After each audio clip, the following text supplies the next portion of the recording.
First 24 Pathanamthitta Konni medical കോളേജിലെ പ്രിൻസിപ്പലിന്റെയും സൂപ്രണ്ടിന്റെയും കാരണം കാണിക്കൽ നോട്ടീസ് കൈപ്പറ്റാതെ സർജറി വിഭാഗം മേധാവി ഡോക്ടർ ശിവപ്രസാദ്. സർക്കാരിനെ താഴെ ഇറക്കുമെന്ന് ഭീഷണിപ്പെടുത്തി കോന്നി മെഡിക്കൽ കോളേജ് പ്രിൻസിപ്പലിന്റെ ഓഫീസിൽ നിന്ന് ഡോക്ടർ ശിവപ്രസാദ് ഇറങ്ങി പോവുകയും ചെയ്തു. ഇമെയിൽ മുഖേന മെഡിക്കൽ കോളേജ് അധികൃതർ ഡോക്ടർ ശിവപ്രസാദിന് മെമ്മോ അയച്ചു. കോന്നി മെഡിക്കൽ കോളേജിൽ പരിമിതികൾ ചൂണ്ടിക്കാട്ടിയാണ് സർജറി ഒപിക്ക് മുന്നിൽ ഡോക്ടർ ശിവപ്രസാദ് നോട്ടീസ് പതിച്ചത്. വിവരങ്ങളുമായി ഷിജോ കുര്യൻ ചേരുന്നു. ഷിജോ, സർക്കാരിനെ ഇറക്കും എന്നൊക്കെ പറഞ്ഞ് ഇറങ്ങിപ്പോകുന്ന കുറച്ച് കടന്നുകയാണെങ്കിൽ കൂടിയും ഈ പരിമിതികൾ ചൂണ്ടിക്കാട്ടിയിട്ടുണ്ട് നേരത്തെ ഡോക്ടർ ഹാരിസ് സർക്കിൾ ഡോക്ടർ. അപ്പോൾ അതുപോലൊരു പരിമിതി ചൂണ്ടിക്കാട്ടലാണത്. അപ്പോൾ ഏതെങ്കിലും തരത്തിൽ കീഴടങ്ങാൻ തയ്യാറല്ല എന്നാണോ ശിവപ്രസാദ് പറയുന്നത്, ഡോക്ടർ ശിവപ്രസാദ് പറയുന്നത്?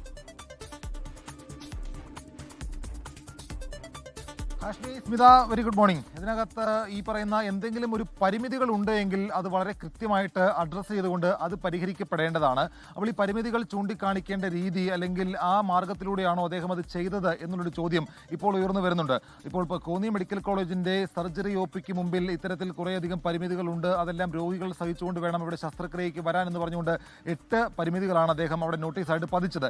ഈ സംഭവത്തിന് പിന്നാലെ അത് എന്തുകൊണ്ട് അദ്ദേഹം ചെയ്തു എന്നുള്ളത് ആരോഗ്യ വകുപ്പിനോ അല്ലെങ്കിൽ കോന്നി മെഡിക്കൽ കോളേജ് സൂപ്രണ്ടിനോ പ്രിൻസിപ്പലിനോ പോലും ഇതുവരെ മനസ്സിലായിട്ടില്ല. എന്തുകൊണ്ട് ഒരു വകുപ്പ് മേധാവി ഇത്തരത്തിൽ പ്രവർത്തിക്കുന്നു, അതായത് ഈ പരിമിതികൾ ഉണ്ടെങ്കിൽ അത് കൃത്യമായിട്ട് ചൂണ്ടിക്കാണിച്ചു കഴിഞ്ഞാൽ അത് പരിഹരിക്കാൻ വേണ്ട ഇടപെടലുകൾ നടത്തില്ലേ എന്ന് സൂപ്രണ്ടും പ്രിൻസിപ്പലും ഒക്കെ ആവർത്തിച്ച് ചോദിക്കുകയും ചെയ്യുന്നുണ്ട്.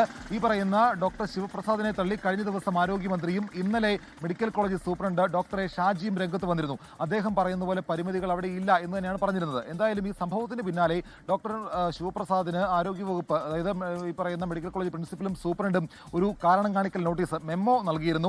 ഈ മെമ്മോ കൈപ്പറ്റാൻ വേണ്ടി അദ്ദേഹം മെഡിക്കൽ കോളേജ് പ്രിൻസിപ്പലിന്റെ ഓഫീസിലേക്ക് വന്നപ്പോൾ അവിടെ വെച്ച് ഈ മെമ്മോ കൈപ്പറ്റാതെ താൻ ഇത് കൈവാങ്ങുകയാണെങ്കിൽ സർക്കാരിനും ബന്ധപ്പെട്ട അധികാരികൾക്കും അതത്ര മോശമായിരിക്കും, സർക്കാരിനെ താഴെ ഇറക്കുമെന്ന രീതിയിലുള്ള ഒരു പ്രതികരണം നടത്തി അദ്ദേഹം അവിടുന്ന് ഇറങ്ങി പോവുകയാണ് ചെയ്തത്. മെമ്മോ കൈപ്പറ്റിയിട്ടില്ല.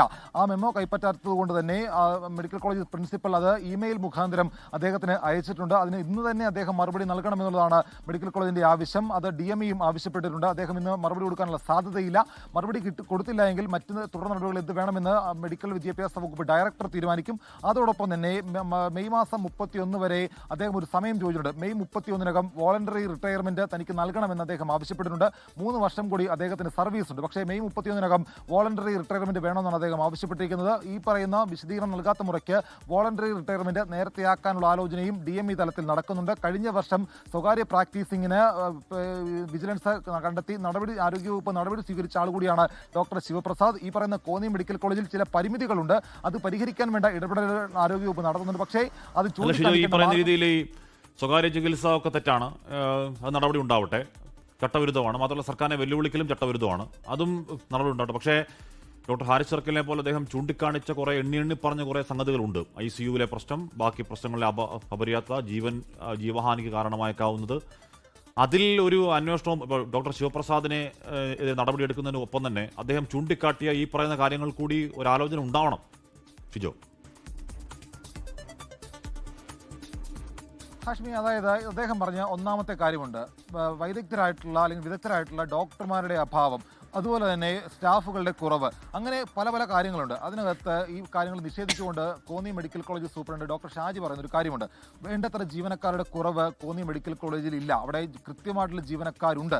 അതായത് ഈ പറയുന്ന സർജറി വിഭാഗത്തിൽ അദ്ദേഹം ആവശ്യപ്പെട്ടതുപോലെ ജൂനിയർ ആയിട്ടുള്ള ഡോക്ടർമാരടക്കം കൃത്യമായിട്ടുള്ള അസിസ്റ്റന്റ് സർജൻ, അങ്ങനെ മറ്റ് ബന്ധപ്പെട്ട നഴ്സുമാർ, അങ്ങനെ 10-ലധികം സ്റ്റാഫ് ഈ പറയുന്ന ഡോക്ടർ ശിവപ്രസാദിന്റെ കീഴിൽ സർജറി ഒപിയിലുണ്ട്. അപ്പോൾ അവിടെ സ്റ്റാഫിന്റെ കുറവില്ല. പക്ഷേ വിദഗ്ധരായിട്ടുള്ള കാർഡിയോളജി, ന്യൂറോളജി, നെഫ്രോളജി അടക്കമുള്ള വിദഗ്ധരായിട്ടുള്ള ഡോക്ടർമാരുടെ അഭാവം അവിടെ ഉണ്ടെന്ന് അദ്ദേഹം സമ്മതിക്കുന്നുണ്ട്. അവരെ കൂടി ഉൾപ്പെടുത്താനുള്ള കാര്യങ്ങൾ ചെയ്തു വരികയാണ്. നമുക്കറിയാം, ഒരു ശസ്ത്രക്രിയയ്ക്ക് വിധേയമാകുമ്പോൾ സ്വാഭാവികമായിട്ടും അവിടെ കാർഡിയോളജിസ്റ്റ്, ഹൃദയ സംബന്ധമായിട്ടുള്ള കാര്യങ്ങൾ നോക്കുന്ന ഒരു കാർഡിയോളജിസ്റ്റ് വേണം. അതുപോലെ ന്യൂറോളജി, ഈ പറഞ്ഞ യൂറോളജി, നെഫ്രോളജി അടക്കമുള്ള വിഭാഗങ്ങളിലെ ഡോക്ടർമാർ വേണം. അങ്ങനെ വിദഗ്ധരായിട്ടുള്ള കുറവുണ്ട് എന്ന് പറയുന്നത്. അതല്ലാതെ മറ്റ് ജീവനക്കാരുടെ കുറവില്ല, ഉപകരണത്തിന്റെ കുറവില്ല. CSR ഫണ്ടിൽ നിന്നടക്കം പണം വാങ്ങി ഈ ഡോക്ടർ ആവശ്യപ്പെട്ടതുപോലെ അവിടെ ഒരു ഉപകരണം വാങ്ങി നൽകിയിട്ടുണ്ട് എന്നുള്ള കാര്യങ്ങൾ കൂടി മെഡിക്കൽ കോളേജ് സൂപ്രണ്ട് പറയുകയും ചെയ്യുന്നുണ്ട്. അപ്പോൾ പിന്നെ എന്തിന് ഇത്തരത്തിലുള്ള കാര്യങ്ങൾ, വന്യമൃഗ ശല്യമടക്കമുള്ള കാര്യങ്ങൾ എങ്ങനെ പറയുന്നു എന്നുള്ളതാണ് പൊതുവിൽ വരുന്ന ചോദ്യം. ഡോക്ടർ ഹാരിസ് സർക്കിൾ പറഞ്ഞപ്പോൾ അന്നും സൂപ്രണ്ട് ഈ പറയുന്ന ചുമ്മാ എന്നൊക്കെ പറഞ്ഞ അന്നും പറഞ്ഞായിരുന്നു. അപ്പോൾ അതാണ് നമുക്ക് ഏത് ഭാഗമാണ് പറയുന്നത് കൂടുതൽ വിശ്വസിക്കാൻ പറ്റുക എന്ന് നമുക്കറിയില്ല. ലോകത്തെവിടെയായാലും ഏത് സമയത്തും 24 വാർത്തകളും ഓഗ്മെന്റഡ് റിയാലിറ്റി പാക്കേജുകളും എക്സ്പ്ലെയിനറുകളും വിശദമായി കാണാൻ ഞങ്ങളുടെ YouTube ചാനൽ നിങ്ങൾക്ക് സബ്സ്ക്രൈബ് ചെയ്യാം.